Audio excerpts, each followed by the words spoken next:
I think the way you have to do it, and I encourage you to read the section on Bernie Sanders. People have this image of Vermont as, Ben and Jerry's. But Vermont's got its own Naugatuck Valley. It's called the Northeast Kingdom. And what I think Bernie has mastered is what I call the skill of positioning. And that's different. There's saying anything to any audience and contradicting yourself. That's not what I'm talking about. It's carefully selecting what you talk about. Don't change the fundamental argument, but stress the points of commonality. Example. Trade is my favorite example, right? When Bernie Sanders goes up to the Northeast Kingdom, he's talking about job outsourcing. He's talking about factories going to China. He's talking about all sorts of economic populism on the issue of trade. When he goes to Brattleboro, he might talk about how our trade policy is rewarding human rights violators. Brattleboro is a much more liberal place. When he goes to, when he goes to Burlington and addresses an environmental meeting, he's probably talking about how our trade deals incentivize environmental degradation. So my point is here is that there are issues of commonality that tap straight into what you brought up. This issue of nationalism and patriotism. And the issue is that our side hasn't been very good at showing how our arguments feed right into that.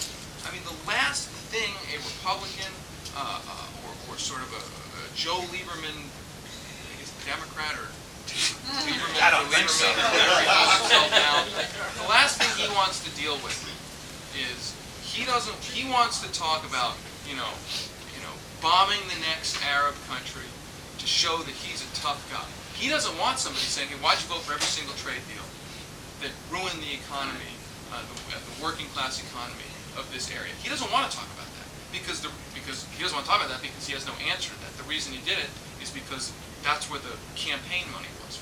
So we have to become comfortable, and for lack of a better term, demagoguing our side in a responsible way. When Bernie Sanders goes up to, and look, there's a dark side of this, right?